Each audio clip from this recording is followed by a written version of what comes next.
Itu dia jawabannya. Oke, Terisla ternyata jawaban atas permainan dari Aura Fire.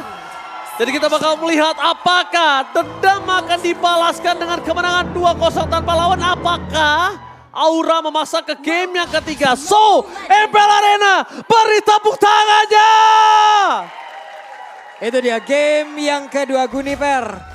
Totalnya ada 3 kali ya penggunaan udah ya Prof ya? Iya, tapi win rate-nya memang masih Win benar-benar rate-nya mirip masih. sama Ixia. Karena kalau kita berbicara Ixia sekalipun, dia udah 3 kali di pick Papulung dan bahkan masih 0% win Iya, rate. masih Oke. belum ada yang bisa memecahkan misteri untuk bisa memecahkan pula dari win rate tersebut. 1v1. Oh my god, solo pick off akan terjadi. Almost is never enough. Aran di sana masih bisa selamat. Dan Super Sorizo juga gagal untuk mengunci pergerakan dari sosok Aran. Yap, tapi mau nggak mau ya dengan satu recall kayak begini akan ada keterlambatan. Dan itu mungkin pengaruhnya bakal panjang banget dengan set talent emblem yang sudah terlihat. Oh, bahkan ada teamfight sedikit Papulung sepertinya. Oh bahkan first blood berhasil dapat kalau seorang Super Ken masih mau lebih menuju ke seorang Sin. Bertahan tidak mau terlalu terburu-buru tapi lihat di depan sana Super Ken bermain dengan punchernya terlebih dahulu dengan tidak ada tambah execution. Ya. Dia tidak juga bermasalah tapi basic attack dan satu profesor yang paling mahal adalah dari Petrify Kaditanya. Iya, dan pasifnya jangan lupa ya. Pasif dari Super Ken yang dimana setiap dash akan menambahkan 7,5% dari damage yang akan dia berikan. Dan kalau kita melihat sedikit dari bagaimana dua lini yang jelas terlihat antar junglernya, antar XP-lanernya, yang dimana XP-lanernya juga kali ini udah sedikit bonyok. Aran dipaksa recall di early game. Kita tahu sendiri Papulung, recall di early game sama dengan tumbang. Iya. Rotasinya udah pasti bakal agak sedikit berbeda. Nah, itu Dan dia. dengan pendapatan level keempat sekalipun Super Sorizo pasti lebih diunggulkan. Sementara Turtle muncul sesaat lagi dan ini yang harus kita perhatikan. Bahwa memang Turtle-nya kemungkinan besar akan bisa lebih dikendalikan sama Bigodon Alpha. Apalagi di mid lane-nya. Wow bahkan dimakan begitu saja, lihat Files Requiem. Memakan karena Terisla.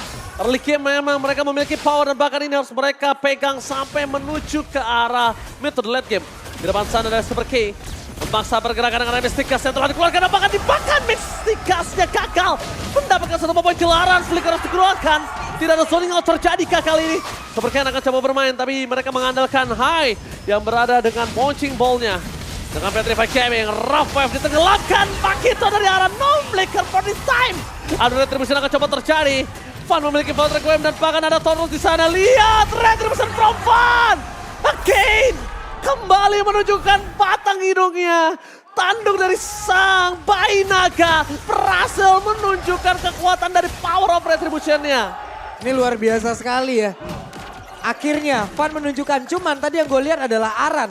Aran walaupun harus recall sekali Prof, mungkin ini dia perbedaan dengan menggunakan Pakito dan juga hero yang lain. Iya. Dengan pergerakannya, dengan tempo permainan, dengan pola permainannya, ya udah dia akan menjadi sang eksekutor aja. Walaupun dia nggak nongol di dalam satu tim fight, tapi kita rada ngilu nih, dia bisa tiba-tiba nongol yang ada di belakang. Ya apalagi lini belakang ya, jatuhnya seperti Super Moreno atau bahkan Shive itu pasti bakal terancam banget. Dan bahkan Super Ki, dia juga nggak terlalu tebel-tebel banget, jadi harus lebih berhati-hati dengan posisinya. Oke, Terrace. Files Requiem, combo Wombo Combro telah dikeluarkan begitu saja. Para pasukan dari Bigetron Alpha kembali mereka kehilangan Super K. Rough Wave-nya tidak berhasil mendapatkan apapun. Bahkan para pasukan dari Aura Fire mereka udah mulai berpikir untuk bermain sedikit sabar. Lihat, agresivitas yang terjadi di game pertama tidak ada untuk kali ini Profesor dan juga Papulung. Yap, mulai ada perlawanan akhirnya dari Aura. Coba lihat di atas, mereka kuasain. Aran berhasil untuk cutting minion. Di bawah mereka berhasil untuk memberikan tekanan. Objektif mereka berhasil dapatkan. Beberapa poin awal yang di game pertama mereka tidak punya, sekarang mereka udah punya loh. Ya bahkan mereka berani banget untuk makan Super Ki karena memang Super Ki udah nggak red dengan flickernya. Oke, lihat Super Ki bakal coba dipasang mundur ke arah belakang Mystikas all in. Super Ki benar-benar diganyang habis-habisan. CV bakal coba dikejar oleh para pasukan dari Aura Fire. Tapi semenjak itu, kali ini para pasukan dari Bigetron Alpha menangkap Super Moreno. Wabak combo Combro. Satu suara antara Hai dan juga Fan memang tidak bisa dibendung lagi. Tapi damage dari Fan ini terlalu sakit banget. Sorizo sekalipun. Dia sampai harus turun gunung. Dia harus menggunakan flickernya. Super Sorizo pun bahkan tak berdaya di depan para pasukan Aura Fire. Oke, Aura Fire lagi dan lagi. Terbuka di beberapa sisi, mereka manfaatkan sebaik mungkin. Dan dari awal mereka tahu sekarang siapa yang bakal mengganggu nanti di dalam objektif selanjutnya. Ki menjadi korbannya Prof. Ya berkali-kali bahkan lihat sekarang Hai-nya yang coba buat dimakan. Tapi memang terlalu kuat dan Hai bahkan masih ready dengan flickernya. Oke, bermain dengan Retribution. Berhasil mendapatkan satu poin kill of Retribution. Tapi di depan sana Super Ken masih mau lebih menuju ke arah Sin. Apakah yang terjadi didapatkan poin killnya dan betul saja terjadi di depan sana Kabuki. Out of nowhere, semua mata tertuju padamu, Buki.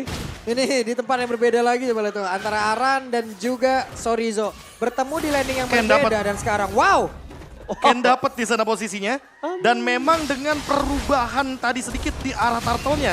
Gara-gara Super Ken dapetin satu buah retribution. Sekarang malah jadi imbang tiba-tiba Pak Pulung.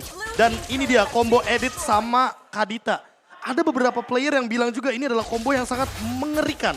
Yang pertama Onward, dia kan efeknya juga knock up airborne. Ditambah lagi dengan Breath of the Ocean. Jadi Super Moreno akan lebih mudah untuk mengeksekusi dengan pick off. Dan Aura Fire berarti nggak ada yang boleh jalan sendirian. Karena sekali aja ada yang ketangkap sama Super Key, kemungkinan besar dia akan langsung ditenggelamkan oleh Raw Wave. Oke, kita ngomongin lagi sekarang soal retribution ya. Agak cukup personal tadi aku lihat Super Ken dan juga seorang fan ya. Kalau Iya, ya kan? 1v1 ya Iya, kan? agak cukup personal dan bahkan kita bisa lihat itu terjadi ketika Super Ken berani lagi untuk mengadu ke arah orange buff yang dimiliki dari fan.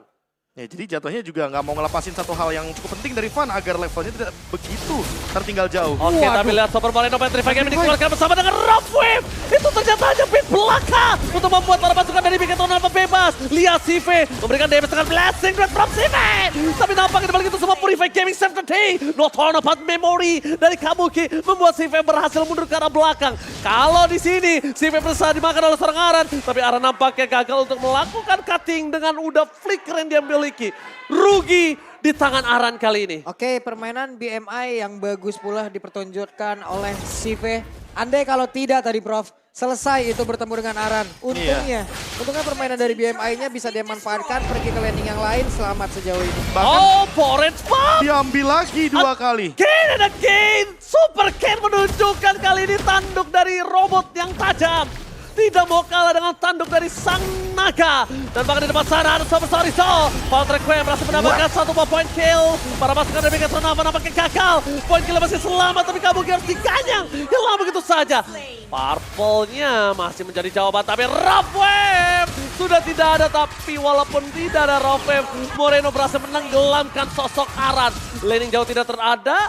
Dan bahkan para pasukan Bigetron kedapatan sosok Purple-nya hanya ditukar dengan Turtle. Profesor. Wah, ini jatuhnya poin killnya sih yang lebih penting buat sekarang. Apalagi di atas menit yang kelima.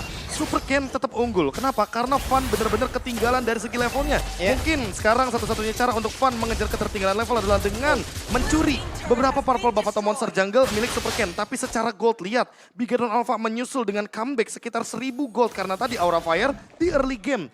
Gara-gara poin killnya lebih banyak, mereka yang unggul 1000 gold, Pak Pulung. Plus tadi itu ada satu momen ya, dimana mungkin itu entah terspot atau tidak oleh yang lain. Itu luar biasa, 3 orang kena Tyrant Reds loh. 3 orang. Oh Tapi my nggak follow up. god! Tidak ada lagi sekarang. Super Ken! Kampuan. Solo pick up, Ting Ting bukan bermain, Ting Ting bukan Biscuit, Super Kane berhasil mendapatkan satu point kill dan itu dimanfaatkan oleh Sive dengan adanya turret dari top lane kembali digerogotin bagaikan sang robot kecil. Tyrant Rest-nya di cancel, onward, Super Kane mundur ke arah belakang dengan Primal Wall untuk menyelamatkan dirinya agar tidak termakan untuk kesekian kali. Dan yang pasti info NF no flicker itu penting banget, makanya pas Kabuki nggak punya flicker langsung di all in sama Super Ken. Apalagi buat sekarang orange buff-nya hampir saja diambil lagi untuk ketiga kalinya. Untung aja retribution yang berhasil didapatkan, tapi Super Ken masih mau lebih dengan ada true damage yang dia miliki. Dan tambah execution ke arah belakang, Super Ken hampir terperangkap, Wild Requiem-nya berhasil dikolongin begitu saja oleh para pasukan dari Bigetron Alpha. Almost. Ini kombinasi dari puncher yang begitu luar biasa, Tonros yang tepat, Phantom Execution yang memang on point. Tapi apalah daya, hybrid damage plus tadi maintain pula tujuannya. Iya, dan buat sekarang Super Ken ketika udah punya War X berat, damage-nya udah cukup, tinggal gimana caranya dia bertahan hidup. Namun all in kepada Ki. Oke, ternyata akan coba dijawab Rough Wave. Gagal menenggelamkan, damage-nya terlalu besar, tapi Aran is coming up, Blessing Red from Sive telah keluar membuat para pasukan dari Aura Fire mereka porak-poranda. Dengan adanya Lord yang terbuka dengan sangat bebas, Super Ken dia masih menahan satu power of retribution. Kali ini Fan juga hidup, walaupun begitu tidak akan cukup untuk mengadu retribution karena masih cooldown, Pak Polo. Yap, masih ada 15 detik lagi dan itu bukan waktu yang mereka milikin. Lagi dan lagi, Bigetron Alpha 1v1 untuk masing-masing roamer, tapi ternyata keuntungan tetap menjadi milik Bigetron Alpha. Lagi dan lagi ya, trade yang memang terjadi 8 kill, 9 kill saling mengejar satu sama lain. Memang kalau kita berbicara objektif lagi dan lagi Bigeron Alpha memenangkan match up-nya. Namun ada satu hal yang lumayan penting ya adalah flicker dari Super Key. Sehingga membuat nantinya ketika masuk ke arah dari base turret yang dimiliki sama Aura Fire, Bigeron Alpha harus hati-hati karena Super Key belum tentu bisa melakukan inisiasi atau bahkan melakukan escape di waktu yang bersamaan. Oke, Hai di depan sana bakal coba ditutup. Bakal coba dikanyang, akan coba dimakan satu persatu. Wah. Masih mendapatkan Hai, tidak ada covering up terhadap sosok Aura Fire. Berarti tidak ada yang bisa dibuka untuk kali ini. Dan bahkan kalau melihat tidak ada yang bisa dibuka tim fight, ini akan lebih leluasa untuk Ki atau bahkan ditukar dengan Super Sorizo yang ke arah belakang Mbak Pulu. Udah cuan banget ya, Lord belum datang, mereka dapat 1 poin kill, inner turret dihabisin, dan Lord kemungkinan, ada lanjutan lagi nih. Buset! Super Ken membuktikan permainan Lancelotnya. Ini dia tidak mau kalah dengan sosok Fan. Makanya aku bilang, Prof, ini kayak agak cukup personal ya. Iya, dia juga... Itu permainan kayak Fan waktu itu loh. Iya. Fun yang dimana dive in dengan puncture agar bisa memaksimalkan 4 stack dari Lancelot. Tapi buat sekarang Lordnya berjalan bersamaan dengan mid lane wave. Oke, tidak ada Tyrant Fence. Sedangkan CV berhasil memecahkan pass pasif di arah mid lane. Pada masukan dipikir Tronalva. Mereka bertahan di depan sana. Super Ken masuk menuju ke arah seorang Sin. Fokus ke arah Sin dan Pangapet. Tapi execution-nya gagal. Masuk lebih dalam Super Ken. Berhasil mendapatkan dari follow dengan Rough Wave. Ini bencana. Pembalasan dendam hampir saja terjadi. Tapi mereka masih coba untuk membaik time terlebih dahulu. Mereka tidak mau terlalu terburu-buru karena Super Minion masih bergerak di 2 lane yang tersisa. Lihat, pembalasan dendam hampir terjadi. Apakah memang ini akan menjadi pembalasan yang berarti? Para pasukan dari Bigetron Alpha, mereka mencoba untuk baik time sedikit. Ada Airborne dari Sorahai. Tapi tandanya mereka menolak untuk diselesaikan di game yang kedua. Aura Fire masih terlalu kuat dan bahkan Aura Fire menolak diselesaikan kali ini. Yap, ada 1 setup personal tim kayaknya ya. Barusan bener-bener sampai belakang, Bro. Iya, dikejar. Ini serius tim personal ini. Iya, jatuhnya juga kayak kalau kita lihat dari scene, dia benar-benar sampai nggak bisa bergerak sama sekali. Purify pun dia tadi hampir digunakan. Karena kalau kita melihat dari instant replay, lihat engage yang terjadi berawal dari Hai yang ternyata Tyrant Revenge-nya tidak mengenai ke arah Super Ken. Dan bahkan Phantom Execution-nya secara paksa dilakukan. Sampai ada penalty zone, sampai ada Breath of the Ocean, barulah kelihatan Fun-nya tumbang tershutdown dan itu membuka celah untuk di top lane. Sekarang Lord-nya di bottom lane, Bigeron Alpha jauh lebih diuntungkan. Karena apa? Secara tidak langsung Aura Fire harus melakukan defense di area top lane. Karena udah pasti Super Minion mendorong top lane dari Bigeron Alpha. Yap. Ini contoh Lancelot yang emang pakai power steering ya, Ji ya. Hah? Pakai power steering beloknya gampang. Ini justru Lancelotnya, ini liar. Ini nggak pakai power steering Mbak Pulung. Karena lihat belok ke kiri kanan sembarangan aja. Itu pakai kalau nggak pakai berat kayak lu. Kalau gue kan nabrak tembok. Gue nabrak tembok bunyinya dek-dek-dek bukan sing-sing-sing. Dan sekarang nih setupnya udah dikuasain lagi oleh pemain dari Bigetron Alpha. Sementara dari Aura, terlalu beresiko nggak sih ini mereka? Kalau menurut aku ini adalah gambling yang besar dari Fun. Memang Besar Fun, banget loh ini. karena Fun memang sering melakukan ini. Karena ini sangat impact kalau berhasil mendapatkan Lordnya. Tapi Ki berhasil menangkap sosok dari Sorahai. Lihat Sorizo, zoning out terjadi, no purify coming. Dapetin 1 momen mendapatkan retribution dari seorang Super Cat. Berhasil membalikan itu semua. Kehilangan Fun. 2 hilang. Super Minion bergerak di 2 lane berbeda. Apalagi ini bukan namanya kalau ini bencana. Yap, itu dia 5 player langsung gabung lewat tengah, Ji. Oh my god, mereka masih mau team fight lebih. Best turret ke arah belakang. Wow, fight kan Super Ken. What the play from Super Ken, dia masih bertahan di depan sana, bahkan masih mau lebih. Looking for wipe out. Bigetron Alpha berhasil membalaskan dendam mereka atas Aura Fire. 1-1 berarti di masa